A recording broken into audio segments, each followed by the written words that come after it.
Good morning all of you. Previous క్లాస్లో మనము commercial banks ఆర్థిక వ్యవస్థలో ఎటువంటి ఎంకరేజ్మెంట్ ప్రోత్సాహాన్ని ఇస్తూ ఉన్నాయి, అలాగే అభివృద్ధి చెందుతున్న దేశాల్లో ఈ వాణిజ్య బ్యాంకు యొక్క పాత్ర ఏమిటి అనే అంశాల గురించి మనము ప్రీవియస్ క్లాస్లో మనం నేర్చుకున్నాం. అట్లాగే ఇప్పుడు బ్యాంకింగ్ వ్యవస్థలో ఆధునిక నవకల్పనలు లేదా ఇన్నోవేషన్స్ అనే అంశాల గురించి మనము ఈరోజు ఈ లెసన్లో మనం ఏం నేర్చుకున్నాం? కేంద్ర బ్యాంకు గురించి నేర్చుకున్నాం, కేంద్ర బ్యాంకు విధుల గురించి తెలుసుకున్నాం, కమర్షియల్ బ్యాంక్స్ అంటే ఏంటో తెలుసుకున్నాం, వ్యవసాయ బ్యాంకులు, పారిశ్రామిక బ్యాంకులు, వాణిజ్య బ్యాంకులు అంటే ఏంటో తెలుసుకున్నాం. అట్లాగే వాణిజ్య బ్యాంకులు సేకరించే డిపాజిట్లు, ఫిక్స్డ్ డిపాజిట్లు, రికరింగ్ డిపాజిట్లు, కరెంట్ ఖాతాలు, డిమాండ్ ఖాతాలు అని చెప్పేసి వాటి గురించి కూడా మనం డిస్కస్ చేయడం జరిగింది. అట్లాగే తర్వాత ఆధునిక అంటే ప్రస్తుతం అభివృద్ధి చెందినటువంటి దేశాల్లో ఈ కమర్షియల్ బ్యాంక్స్ యొక్క ప్రాధాన్యత గురించి తెలుసుకున్నాం మనం. ఇప్పుడు బ్యాంకింగ్ రంగంలో నవకల్పనల గురించి తెలుసుకుంటాం. బ్యాంకింగ్ రంగంలో నవకల్పనల గురించి మనం తెలుసుకుంటాం.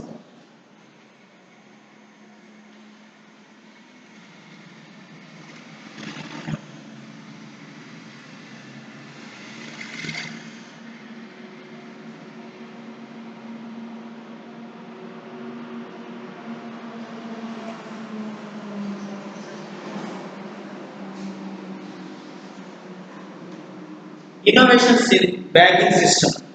Innovations in banking system.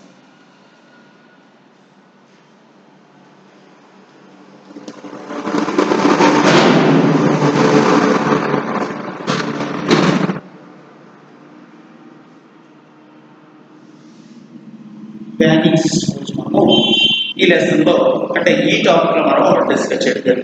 టోటల్గా ఈ లెసన్ ఏంటి మనం నేర్చుకునేది? థర్డ్ లెసన్లో అంటే కేంద్ర బ్యాంకు మరియు వాణిజ్య బ్యాంకులు పాత్ర గురించి మనం టైటిల్ కూడా ఉంది, కేంద్ర బ్యాంకు వాణిజ్య బ్యాంకులు అని ఉంది.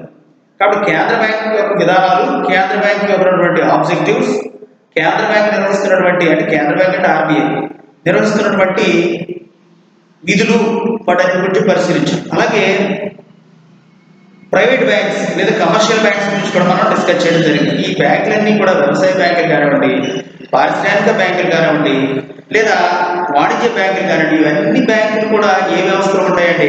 ఆర్బీఐలో విలీనమై ఉంటాయి. మాత్రం చాలా జాగ్రత్తగా గుర్తుంచుకోవాలి. 1935లో స్టార్ట్ చేసింది, 1939లో స్టార్ట్ చేసి 45లో దాన్ని జారీ చేయడం జరిగింది. ప్రస్తుతం ఆర్బీఐ కొన్ని అధికారమైనటువంటి బాధ్యతలు, కొన్ని అధికారమైనటువంటి రెస్పాన్సిబిలిటీస్ అన్ని కూడా నిర్వహించేది ఎవరంటే ఆర్బీఐ అయితే ఇప్పుడు మనం రెండు బ్యాంకుల గురించి, కమర్షియల్ బ్యాంక్స్ మరియు ప్రైవేట్గా రన్ చేసినటువంటి బ్యాంక్స్ కానీ ప్రస్తుతం ఈ బ్యాంకులన్నీ వ్యవస్థలో 1969లో దాదాపు మనకు బ్యాంకులన్నింటినీ కూడా అంతకు ముందు ప్రైవేట్ రంగంలో ఉండేది, ప్రభుత్వ రంగంలో లేదు. 1969లో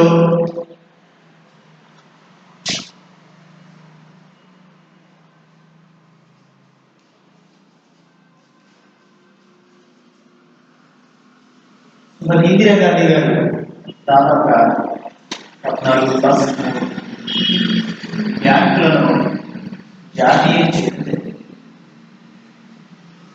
ఇందిరాగాంధీ గారు 1969లో 14+3 బ్యాంకులను అంటే 17 బ్యాంకులను దాదాపుగా జాతీయ అంకితం చేయడం అనేది జరిగింది. అంతకుముందు ప్రభుత్వ పరంగా లేవు, ప్రైవేట్ ఆధ్వర్యంలో బ్యాంకులు నిర్వహించబడేవి. అంటే దాని జాతీయం చేయడం అంటే ఏంటంటే ప్రభుత్వ పరంలో లేకుండా ప్రైవేట్ ఆధ్వర్యంలో ఉండి ఆ బ్యాంకులన్నీ కూడా నిర్వహించబడి తర్వాత జాతీయ అంకితం చేయడం అంటే వాటిని ప్రభుత్వంలో విలీనం చేయడం. అంటే ఏ గవర్నమెంట్ వచ్చినా సరే ఆ బ్యాంకులన్నింటినీ కూడా సరైనటువంటి విధానంలో పరిపాలన చేస్తూ బ్యాంక్ కార్యక్రమాలను నిర్వర్తించాలనే ఉద్దేశంతో జాతీయం చేయడం అనేది జరిగింది. ఈ విషయం మీకు తెలుసుకోవాలి. ఒక కాంపిటేటివ్ ఎగ్జామ్స్లో కూడా మీకు ఇవి వస్తూ ఉన్నాయి. వాళ్ళకి బ్యాంకులను, భారతదేశంలో బ్యాంకులను విలీనం చేసినటువంటి ప్రధానమంత్రి ఎవరు అని కూడా అడుగుతూ ఉంటాడు ఫ్యూచర్లో. కాబట్టి శ్రీమతి ఇందిరాగాంధీ గారు 1969లో బ్యాంకులను విలీనం చేయడం అనేది జరిగింది.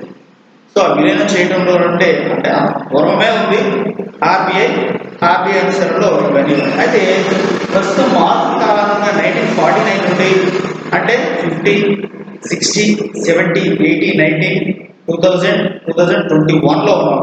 అంటే దాదాపుగా ప్రతి దశాబ్దంలో కూడా ఈ బ్యాంకింగ్ అన్ని రంగాలతో పాటు ఈ బ్యాంకింగ్ వ్యవస్థలో కూడా అనేక మార్పులు, సంస్కరణలు, రిఫార్మ్స్ ని ఫామ్ చేయడము, తర్వాత కొన్ని విధానాలు రూపకల్పన చేయడము, కరెన్సీని ముద్రించడంలో కానీ, లేదా కరెన్సీని ఏ విధంగా ప్రోత్సహించాలి, లేదా కరెన్సీని ఏ అంశాలు దృష్టి పెట్టుకోవాలి, సిఆర్ఆర్ రేషియో ఎంత ఉండాలి, విదేశీ రేషియోలు ఎంత ఉండాలి, బంగారానికి రేషియో ఎలా ఉండాలి అనేది ప్రతి దశాబ్దానికి మార్పు చెందుకుంటూ వస్తుంది. బ్యాంకులు కూడా అప్డేట్ అవుతూ ఉంటాయి.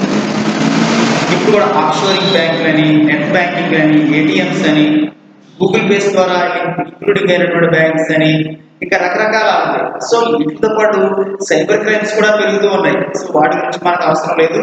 బ్యాంకింగ్ సిస్టమ్స్ తో పాటు వాటికి మనం చదవనవసరం లేదు. బ్యాంకింగ్ సిస్టమ్ లో పెరిగినటువంటి ఇన్నోవేషన్స్, అభివృద్ధి చెందినటువంటి అంశాలు ఏదో మాత్రం మనం డిస్కస్ చేద్దాం.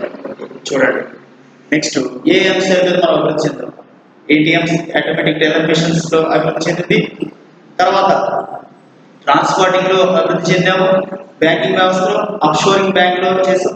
సింగిల్ విండోస్ ఇవ్వడంలో కానీ ప్రతి విషయంలో కూడా మనం బ్యాంకింగ్ వ్యవస్థని ఏ విధంగా మనం డెవలప్ చేసాము, బ్యాంకింగ్ మనల్ని ఎలా అప్డేట్ చేసుకుంటూ వస్తుందనే అంశాలు కూడా మనం పరిశీలిస్తాం. చూడండి,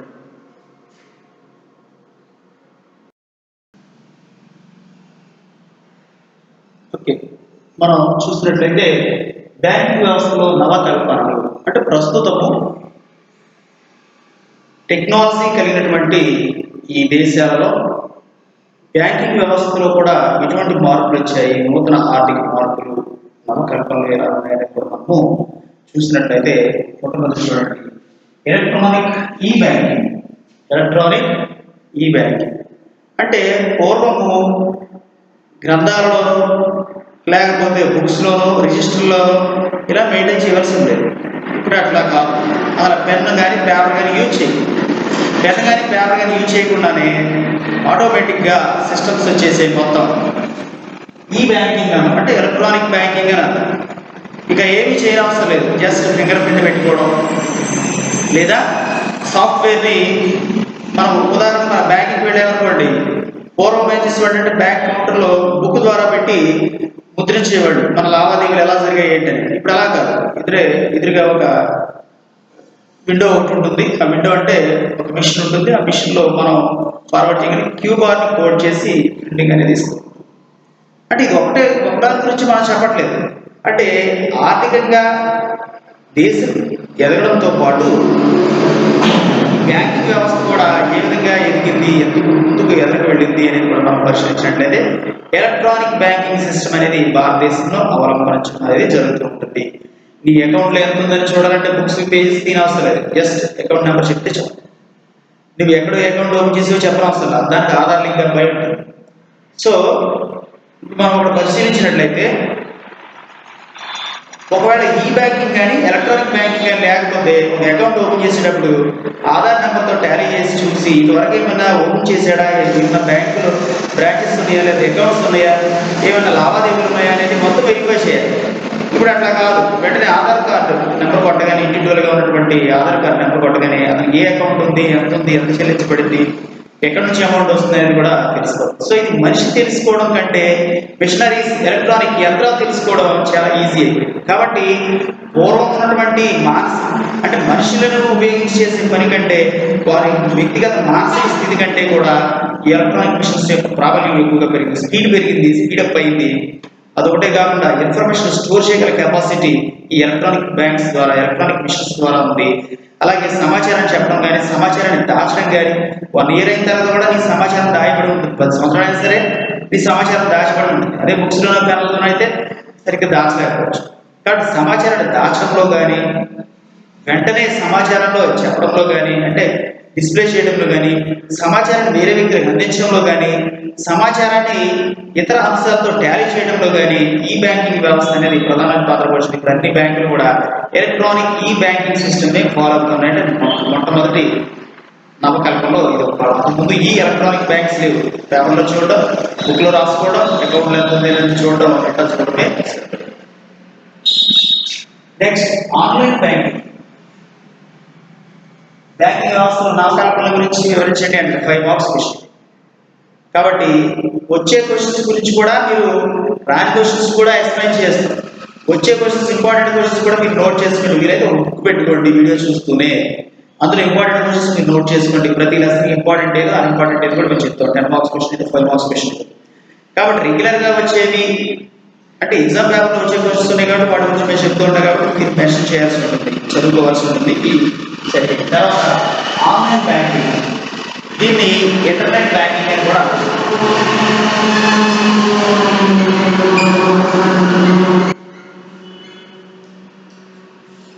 ఆన్లైన్ బ్యాంకింగ్ అనే మరొక పేరు ఇంటర్నెట్ బ్యాంకింగ్. ఇంటర్నెట్ బ్యాంకింగ్ అంటే ముఖ్య ఉద్దేశం ఏంటంటే నీకు బ్యాంక్ దగ్గరికి వెళ్ళనవసరం లేదు, ఒక వ్యక్తి దగ్గరికి వెళ్ళనవసరం లేదు. ల్యాప్టాప్, మొబైల్స్, కంప్యూటర్స్ పరికరాలు ఇంట్లోనే ఉంటే ట్రాన్సాక్షన్స్ 1,00,000, 1,000, 10 లక్షలు, కోటి రూపాయల కూడా ట్రాన్సాక్షన్ చేసుకోవచ్చు. ఎక్కడ క్యూలో నిలబడడం అవసరం లేదు, ఎక్కడా చేయాల్సిన ఇంటి వద్ద ఉంటే ఆన్లైన్ బ్యాంకింగ్, ఇంటర్నెట్ బ్యాంకింగ్ అనేది చేసుకోవచ్చు. ఉద్యోగం కోసం అప్లై చేయడం కోసం కానీ, ఆర్టికల్ తెచ్చుకోవాలన్నా, ఇంకా రకరకాలైన చలానాలు తీయాలి, వీళ్ళకి ఖర్చు ఫీజు కట్టాలన్నా చలానాలు తీయాల్సి ఉంటుంది ప్రభుత్వానికి. సో ఇవన్నీ కూడా మన బ్యాంక్ దగ్గర వెళ్ళాలి, ఇవన్నీ ఆటోమేటిక్ గానే ఇంటి దగ్గర కూడా ఈ సర్వీసెస్ ని రెండింటిగా వినియోగించుకోవడానికి అవకాశం ఉంది. కాబట్టి ఈ నవకల్పంలో రెండవది ఏంటి అంటే ఆన్లైన్ బ్యాంకింగ్. ఇది వేరు, అంటే ఎలక్ట్రానిక్ సిస్టమ్ వచ్చింది. ఇదేంటి, సర్వీసెస్ ఫ్రీగా ఉండడం కోసం, అంటే వినియోగదారుని యొక్క సర్వీసెస్ ని చక్కగా సక్రమంగా నడుచుకోవడం కోసం, అతను సేఫ్టీ కోసం ఈ ఆన్లైన్ బ్యాంకింగ్. ఒకవేళ ఇందులో కానీ మోసాలు కానీ జరుగుతూ ఉంటాయి, చాలా చోట్ల సైబర్ మోసాలు జరుగుతూ ఉంటాయి. ఆధార్ కార్డు అడగడం, చెప్పడం, లేకపోతే రేషన్ కార్డు చెప్పడం, ఇట్లాంటివి జరుగుతూ ఉంటాయి. కాబట్టి మనం చదువుకుని ఉంటున్నాం కాబట్టి ఇంటి దగ్గర పేరెంట్స్ వాళ్ళు కూడా ఈ విషయాలు చెప్పండి. ఎందుకంటే బ్యాంకింగ్లో కొత్త ఇన్ఫర్మేషన్స్ అంటే టెక్నాలజీస్ పెరిగాయి, తర్వాత న్యూ ఎక్విప్మెంట్ పెరిగింది, టెక్నాలజీ పెరిగింది. కాబట్టి చాలామంది అంటే మోసపూరితమైన వాళ్ళు అపరిచయస్తులు ఫోన్లు చేసి మీ ఆధార్ నెంబర్ పలానా బ్యాంక్ నుంచి ఫోన్ చేసి మీ ఆధార్ నెంబర్ చెప్పండి అనొచ్చు. అట్లాగే పలానా మీ ఫోన్ నెంబర్ చెప్పండి, మీకు ఓటీపీ వస్తుందా, ఓటీపీ చెప్పండి అంటారు. సమయానికి మనం ఇంట్లో చదువుకున్న వాళ్ళు కూడా ఈ గ్యాప్లింగ్లో పడిపోతున్నారు. కాబట్టి పేరెంట్స్ కానీ కూడా మీరు అవగాహన కలిగి ఉన్నారు. అట్లా నెంబర్ చెప్పడం కానీ మోసపూరితమైన వాటిలో కూడా ఫేక్ కాల్స్ కూడా లిఫ్ట్ చేయడం కూడా చేయకూడదు. ఎందుకు ఈ విషయం ఏంటంటే మనకు ఆ టాపిక్ వచ్చింది కాబట్టి, సో మీరు కూడా చూసుకున్నాం వింటున్నాం కాబట్టి దాని గురించి మనం డిస్కస్ చేస్తాం. ఏంటంటే ఆన్లైన్ బ్యాంకింగ్, ఇంటర్నెట్ బ్యాంకింగ్ ద్వారా కూడా సైబర్ మోసాలు జరుగుతూ ఉన్నాయి, క్రైమ్స్ జరుగుతూ ఉన్నాయి. కాబట్టి వాటి అంటే సాధారణంగా ఇది గవర్నమెంట్ కానీ బ్యాంక్ వ్యవస్థలు కానీ ఏంటంటే వినియోగదారుడు సేఫ్టీగా సర్వీసెస్ వినియోగించుకోవాలనే ఉద్దేశంతో ఈ ఇన్నోవేషన్స్ ని ఏర్పాటు చేయడం జరిగింది, కొత్త కల్పనలు చేయడం జరిగింది. దాన్ని మనం వేరే విధంగా దాన్ని సైడ్ ట్రాక్ చేసి వినియోగించుకోవాలి. So good. నెక్స్ట్ దాని సంగతి తర్వాత ఏటీఎం. కేంద్ర బ్యాంకు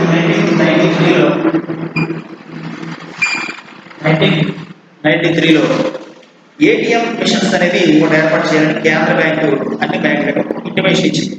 అదేంటంటే ఏటీఎం అనగానే చాలా మంది, అంటే అందరికి తెలుసు, కొద్దిమందికి ఏటీఎం అనగానే ఎనీ టైం మనీ అని చెప్తూ ఉంటారు. సో అది కాదు, ఆటోమేటిక్ టెల్లర్ మిషన్ అని చెప్పాలి. అంటే ఆటోమేటిక్గా ఆ మిషన్లో మనం డబ్బులు వేయడంలో కానీ తీసుకోవడం రెండు కూడా చేయగలుగుతుంది. విదిన్ సెకండ్స్లో అది వేయడం కానీ దీనికి కూడా జరుగుతుంది. దీని ద్వారా ఏమవుతుందంటే బ్యాంకులో ఫ్లోటింగ్ తగ్గుతుంది. అదొకటే కాకుండా బ్యాంకు టైమింగ్స్ బట్టి కూడా మనం ఓవర్ టైంలో కూడా ఈ అమౌంట్ తీసుకోవచ్చు. అంటే బెనిఫిట్స్ ఎలా ఉన్నాయని చూద్దాం. ఉదాహరణకు అతనికి 8, 10, 11 టైం అవుతుంది నైట్, అలాంటి టైంలో బ్యాంక్స్ ఉండకపోవచ్చు. అట్లాంటప్పుడు ఏం చేస్తుందంటే అతను కార్డు జారీ చేస్తుంది కాబట్టి దాన్ని ఏటీఎం అంటాం. కాబట్టి ఆ త్రూ ఏటీఎం ద్వారా అతని అమౌంట్ని డ్రా చేసుకునే అవకాశం ఉంటుంది. కాబట్టి నవకల్పనలో ఇది ఒక భాగం. 1993లో కేంద్ర బ్యాంక్ ఇచ్చినటువంటి ఆదేశాల మేరకు ఆటోమేటిక్ టెల్లర్ మిషన్ అనేది ఒకటి మనం యాడ్ చేయడం అనేది, మన బ్యాంకింగ్ సిస్టమ్ అనేది ఇన్స్టాల్ చేసుకోవడం అనేది జరిగింది. కాబట్టి ఇది కూడా మనకి సర్వీసెస్ ని బాగానే అందిస్తుంది. అయితే అప్పుడు డిమానిటైజేషన్ జరిగినప్పుడు, నోట్ల రద్దు జరిగినప్పుడు ఏటీఎం మిషన్లో కూడా డబ్బు దొరక ఒక సంవత్సర కాలం పాటు ప్రజలు అవస్థలు ఎక్కువగా పడ్డారు. సో అని మనం చెప్పవచ్చు. ఎందుకంటే అమౌంట్ మళ్ళీ రీప్లేస్ చేయాలి కాబట్టి ఎకనామికల్గా మళ్ళీ ఆ న్యూ వెర్షన్ ఉన్నటువంటి అమౌంట్ మళ్ళీ రీప్లేస్మెంట్ అవ్వడం కోసం కొంత టైం పడుతుంది. అంటే తక్కువ టైం అనే చెప్పాలి. మళ్ళీ ఆ సబ్స్టిట్యూట్ అవ్వడం జరిగింది. మళ్ళీ ఆ మిషనరీస్ కానీ ఇవన్నీ కూడా అప్డేట్ అయ్యాయి. దాని గురించి మనం డిస్కస్ చేయవచ్చు. అలాగే క్రెడిట్ కార్డ్స్ అంటే దాదాపుగా చూడండి, బ్యాంకింగ్ వ్యవస్థలో నవకల్పనలు ఫస్ట్ ఎలక్ట్రానిక్ ఈ బ్యాంకింగ్ సిస్టమ్ అనేది ఒకటి రన్ అవుతుంది. రెండవది ఆన్లైన్ బ్యాంకింగ్ అనేది జరుగుతుంది. మూడవది ఏటీఎం 1993లో కేంద్ర బ్యాంక్ ఆదేశాల మేరకు ఈ ఏటీఎం ఆటోమేటిక్ టెల్లర్ మిషన్ అనేది కూడా రన్ అవుతుంది. అంటే ఎంత టెక్నాలజీ పెరుగుతుందో మరి ఈ టెక్నాలజీస్ ఇవన్నీ లేవు. సో ఇప్పుడు ఆటోమేటిక్ నమ్మకత్వంలో బ్యాంకింగ్ వ్యవస్థలో ఇవన్నీ కూడా మనం చూస్తూ ఉంటాం. ఇట్లాగే క్రెడిట్ కార్డ్స్ అనేవి ఒక రైతు అంటే దాదాపుగా ఒక వ్యక్తికి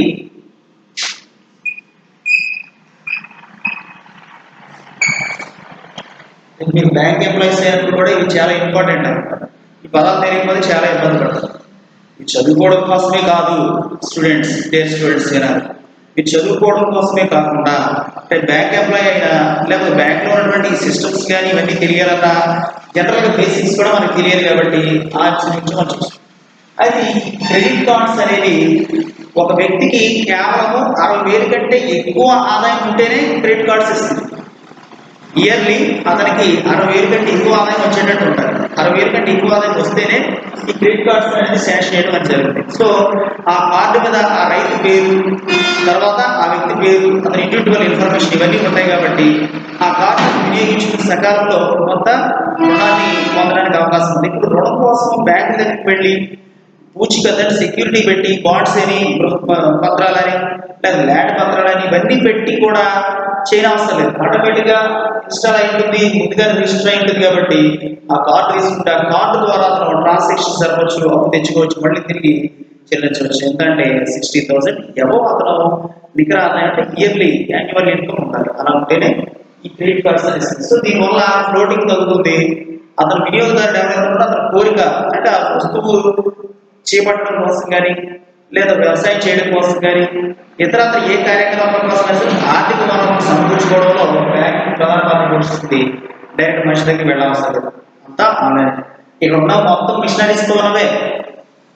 మనిషి నువ్వు ఎంత ఫ్రెండ్షిప్ అయినా బ్యాంక్ మేనేజర్ బాగా ఫ్రెండే, సొంత మన మామయ్యే అయినా సరే కుదరదు పోగొట్టాడు. కానీ సిస్టమ్ ఏమవుతుందంటే నీ దగ్గర డబ్బు ఉంటే టక్ మనీ నీకు అమౌంట్ ఇస్తుంది, విత్డ్రా చేయొచ్చు. నీ దగ్గర డబ్బు లేకపోతే టక్ మనీ ఇసేస్తుంది ఏటీఎం కార్డు.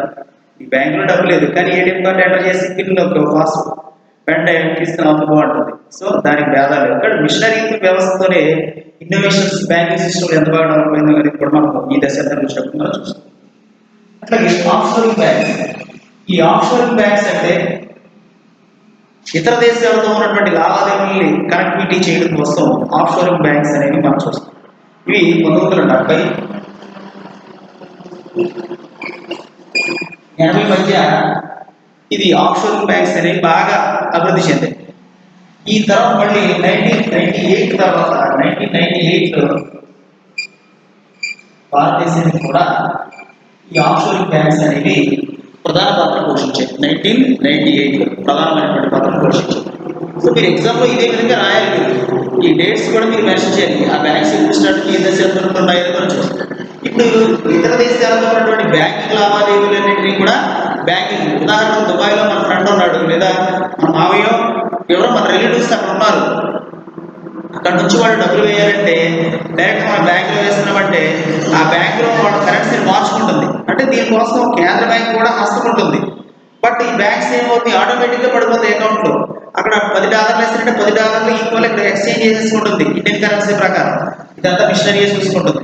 సో ఇక్కడ మనిషి వచ్చి నువ్వు ఎంత తెచ్చావు, దుబాయ్ ఎంత వచ్చింది అని లెక్క పెట్టి కౌంట్ చేసి ఇదిగో మీ వాళ్ళకి ఎంత వచ్చిందని చెప్పి వాళ్ళు తీరు. ఇదంతా కూడా ఆటోమేటిక్ టెల్లర్ మిషన్స్ ద్వారా ఈ మిషనరీస్ ద్వారానే ఆఫ్ షోరింగ్ పనిస్తుంది. ఇవి యొక్క ప్రస్తుతం బాగా అభివృద్ధి చెందింది ఎక్కడ అంటే స్వీడన్, నార్వే, స్విట్జర్లాండ్ మొదలైనటువంటి దేశాలు, భారత్ అనేది కూడా మనం చూస్తాం. చూడండి ఇప్పుడు బ్యాంకింగ్ వ్యవస్థ నమ్మకాలు ఏంటంటే ఎలక్ట్రానిక్ ఈ బ్యాంకింగ్ ఒకటి అంటే పెన్నో పుస్తకం ఉపయోగించక్కర్లేదు, ఆటోమేటిక్గా మిషనరీ చూసుకుంటుంది పేరు డీటెయిల్స్ ఇవన్నీ కూడా. తర్వాత ఆన్లైన్ బ్యాంకింగ్లో ఇంటర్నెట్ బ్యాంకింగ్ అనేది ఇంటి దగ్గరే ఉండి లావాదేవీలు జరుపుకోవచ్చు. ఏటీఎం అనగా ఏ టైంలోనైనా సరే వెళ్ళి ఆటోమేటిక్ టెల్లర్ మిషన్ ద్వారా అమౌంట్ గ్యాదర్ చేసుకోవచ్చు. క్రెడిట్ కార్డ్స్ అంటే 60,000 రూపాయల కంటే యాన్యువల్ ఇన్కమ్ ఎవరైతే ఉన్నారో వాళ్ళందరూ కూడా బ్యాంకు చుట్టూ తిరగకుండా కార్డును ఉపయోగించుకొని అప్పుని సేకరించి మళ్ళీ తిరిగి చెల్లించవచ్చు.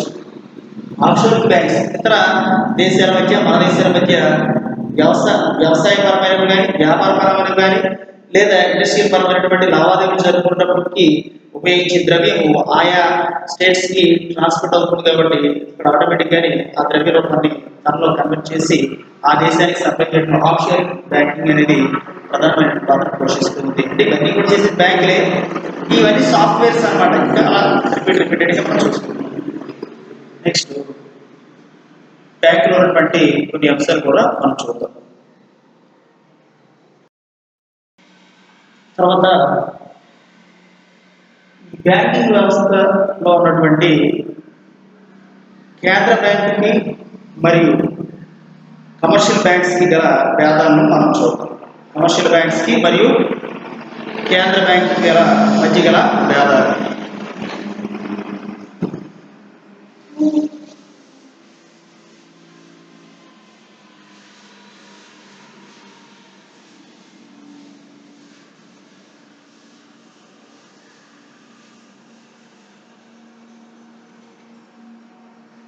అట్లాగే మనం చూసినట్లయితే ఇంతవరకు జరిగిన క్లాస్లో కేంద్ర బ్యాంక్ అంటే ఏమిటి, కేంద్ర బ్యాంక్ యొక్క విధానం ఏమిటి, అంటే ఆర్బీఐ ఎప్పుడు స్టార్ట్ చేయబడింది అనేది దాని యొక్క విధి విధానాలు తెలుసుకున్నాం. అలాగే కమర్షియల్ బ్యాంక్స్ గురించి కూడా చెప్పడం జరిగింది. అట్లాగే బ్యాంకింగ్ వ్యవస్థలో నవకల్పనల యొక్క విధానం గురించి చేసాం.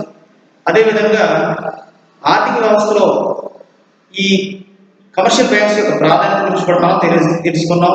అట్లాగే అభివృద్ధి చెందినటువంటి దేశాల్లో కమర్షియల్ బ్యాంక్స్ యొక్క ప్రాధాన్యతను తెలుసుకున్నాం. ఇప్పుడు కేంద్ర బ్యాంక్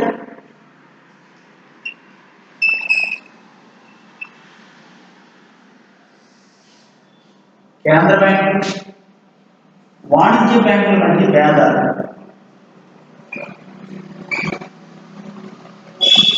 కేంద్ర బ్యాంకు వాణిజ్య బ్యాంకుల భేదాలు అంటే సింపుల్ గానే మీరు జస్ట్ గుర్తుపెట్టుకున్నా చాలు.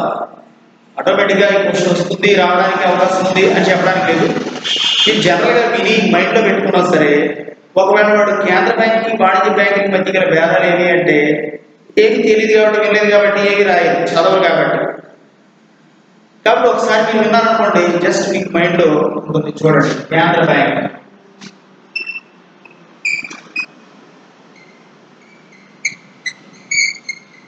బ్యాంకులకు బ్యాంకర్గా ఉంటుంది. కేంద్ర బ్యాంక్ ఏముంటుంది, బ్యాంకులకు బ్యాంకర్గా వ్యవహరిస్తుంది. తర్వాత వాణిజ్య బ్యాంకులు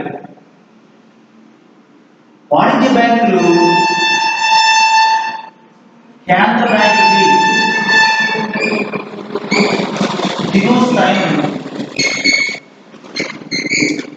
దిగువ స్థాయిలో అంటే కేంద్ర బ్యాంక్ ఆధ్వర్యంలో పనిచేస్తుంది.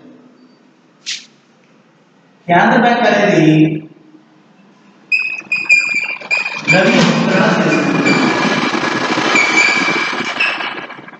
ముద్రణ చేస్తుంది. ఇది వాణిజ్య బ్యాంకు ద్రవ్య ముద్రణ చేయదు, ద్రవ్యాన్ని పరిరక్షిస్తుంది.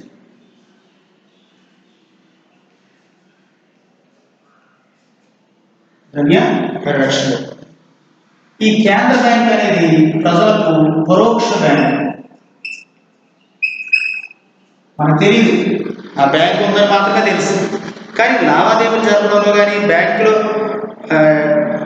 డిపాజిట్ చేయడంలో కానీ, లేదా కొంత అమౌంట్ తీసుకోవడం, విత్డ్రా చేసుకోవడంలో కానీ మనం ఏ బ్యాంకు దగ్గరికి వెళ్దామంటే వాణిజ్య బ్యాంకు దగ్గరికి వెళ్దాం, కానీ కేంద్ర బ్యాంకు దగ్గరికి వెళ్దాం. కాబట్టి ఇది పరోక్షంగా నడిపిస్తుంది తప్ప ప్రత్యక్షంగా వినియోగదారుడు పొందదు కాదు.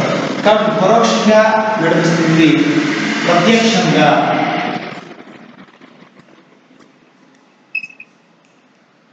నిర్వహణ జరుగుతుంది. అంతిమ రుణదాతగా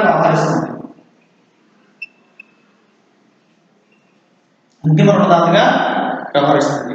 ఇది మధ్యవర్తిత్వాన్ని వహిస్తుంది. అంతిమ రుణదాత అంటే ఏంటి?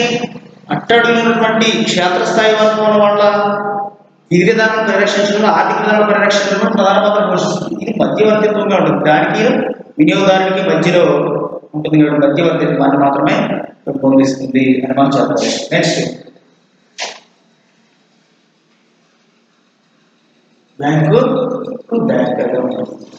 అలాగే విదేశీ వ్యవహారాలను పరిరక్షిస్తుంది.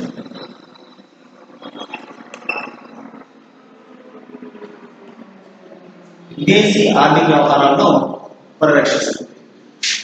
ఇది విదేశీ సరిహద్దుల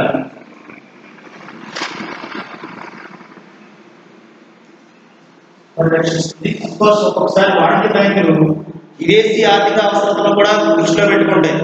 విదేశీ నుండి వచ్చే ఫండ్స్ కూడా గ్యాదర్ చేసుకుంటూ ఉంటాయి. కానీ ఎవరి ద్వారా రావాలి అంటే డైరెక్ట్గా తీసుకో కేంద్ర బ్యాంకు ద్వారా, కేంద్ర బ్యాంక్ యొక్క ఆధ్వర్యాన్ని బట్టి, కేంద్ర బ్యాంక్ చెప్పినటువంటి నియమ నిబంధనలను బట్టి మాత్రమే, ఆ నిబంధనలు లోబడి మాత్రమే ఈ కమర్షియల్ బ్యాంక్స్ అనేవి ప్రధానమైన పాత్రను పోషిస్తాయి. ఇంతవరకు చాలు. కేంద్ర బ్యాంకులకు తర్వాత ద్రవ్యగుణ పన్ను అనేది కూడా ఒక టాపిక్ ఉంది, అది కూడా మీకు డిస్కస్ చేస్తే సరిపోతుంది. ద్రవ్యగుణ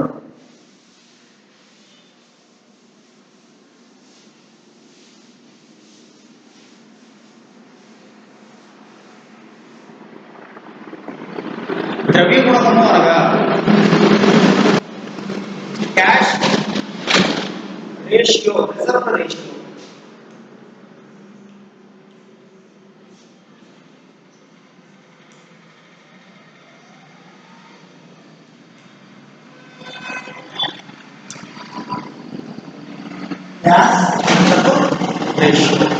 అంటే నిల్వ పద్ధతులు, నిల్వ నిష్పత్తి, ద్రవ్య నిల్వ నిష్పత్తి.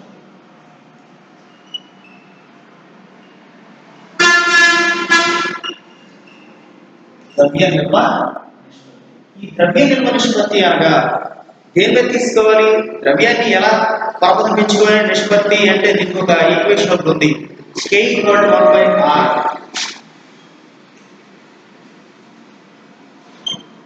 Equal 1/r. ఈ ఫార్ములా ద్రవ్య గుణకం కూడా దీని అనొచ్చు, ద్రవ్య గుణకము.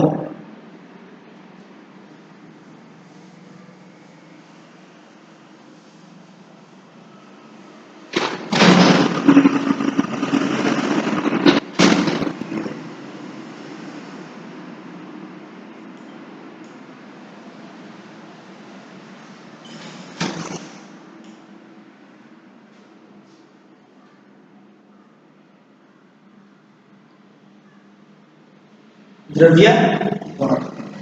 ఇప్పుడు సిఆర్ క్యాష్ రిజర్వ్ రేషియో అంటే ద్రవ్యము నిష్పత్తి, నిల్వలు అనేవి దేని బట్టి నిల్వ ఉంచుకోవాలి, నిష్పత్తి K/1/r అనేది ఈక్వేషన్ ఉంది. సో దీని సంగతి చూద్దాం. అసలు నిష్పత్తి అనేది దేనికోసం ఉంచాలి అంటే, నిష్పత్తి అనగా కేంద్ర బ్యాంక్ దగ్గర ఉన్నటువంటి ద్రవ్యం కానీ లేదా కమర్షియల్ బ్యాంక్స్ దగ్గర ఉన్నటువంటి ద్రవ్యం కానీ మొత్తం అంతా కూడా నిష్పత్తిగానే మనం చూస్తాం. అంటే అక్కడ ఉన్నటువంటి ద్రవ్యములు నిష్పత్తిని బట్టి అప్పుడు ద్రవ్యం ముద్రించడం, పరపతిని రాబట్టడం అనేది జరుగుతూ ఉంటుంది. ఇంత ద్రవ్యం ఉంటేనే చూడండి. అంటే అడ్వాన్స్ గా ప్రభుత్వం దగ్గర లేదా కేంద్ర బ్యాంక్ దగ్గర, కమర్షియల్ బ్యాంక్స్ దగ్గర అడ్వాన్స్ గా డబ్బు ఉండాలి, మనీ అనేది ఉండాలి.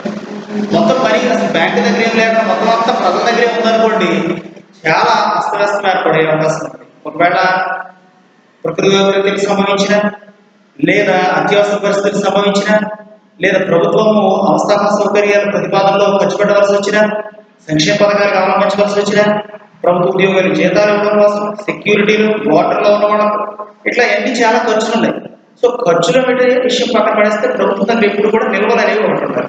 డబ్బు అనేది నిల్వ ఉండాలి. బ్యాంకులకి ఇవ్వగా, ప్రజలకు జీతాలు ఇవ్వగా, తర్వాత రాష్ట్రానికి డిఫెన్స్ వీటన్నిటి ఖర్చు పెట్టగా, విద్య, వైద్య, ఆరోగ్య, సంక్షేమ కార్యకలాపాలు ఖర్చు పెట్టుకోగా, ప్రభుత్వం దగ్గర ఎప్పుడు కూడా రిజర్వ్డ్గా కొంత అమౌంట్ ఉండి తీరాలి. రిజర్వ్డ్గా అది దాన్ని ఎలా సూచిస్తామంటే K = 1/r తో సూచిస్తాం. 1/r అంటే 1/r అంటే రిజర్వ్డ్ అని అర్థం. K అంటే ఇది delta I delta K = 1/r తో సూచిస్తాం. ఇది చాలా జాగ్రత్తగా మీరు అర్థం చేయాలి. డెల్టా I డెల్టా K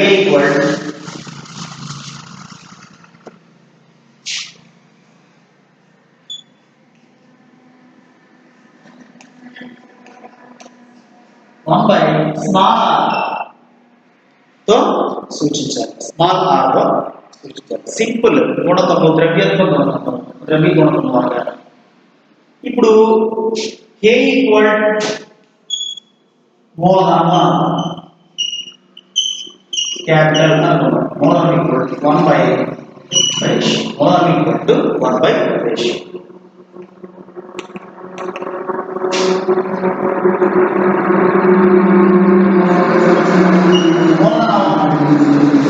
20% పెరగాలనుకోండి, దాన్ని మనం ఎలా సూచిస్తామంటే 1/20/100. R అంటే 100 అని సూచించాలి. మూలధనం 20% పెంచాలంటే 1/20/100. జస్ట్ ఇది ఎక్స్ప్లెనేషన్ కూడా అవసరం లేదు. ఈ ఫార్ములా గుర్తుంచుకోండి. Delta I delta K 1/r. ఇది దేని సూచిస్తామంటే సిఆర్ఆర్ క్యాష్ రిజర్వ్ రేషియో కోసం సూచిస్తాం.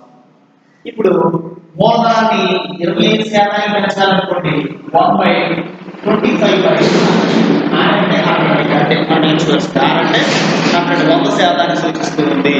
20% పెంచాలంటే 100ని 5 చేసి దాన్ని 1/20/100 సూచన ఇండికేట్ చేయాలి. ఇది రిజర్వ్ రేషియోలు ఈ విధంగా ఫాలో అవుతూ ఉంటాయి. మనకు అవసరం లేదు. Delta I delta K 1/r. మూలధనం తీసుకుంటే 1/r. మూలధనం 20% పెంచాలంటే 1/20. ఈ 20 ఇక్కడ వస్తుంది అంతే. 25 పెంచాలంటే 100 పెంచాలంటే మరి 100 అవుతుంది. 100/100 ఈక్వల్ టు 100 కదా.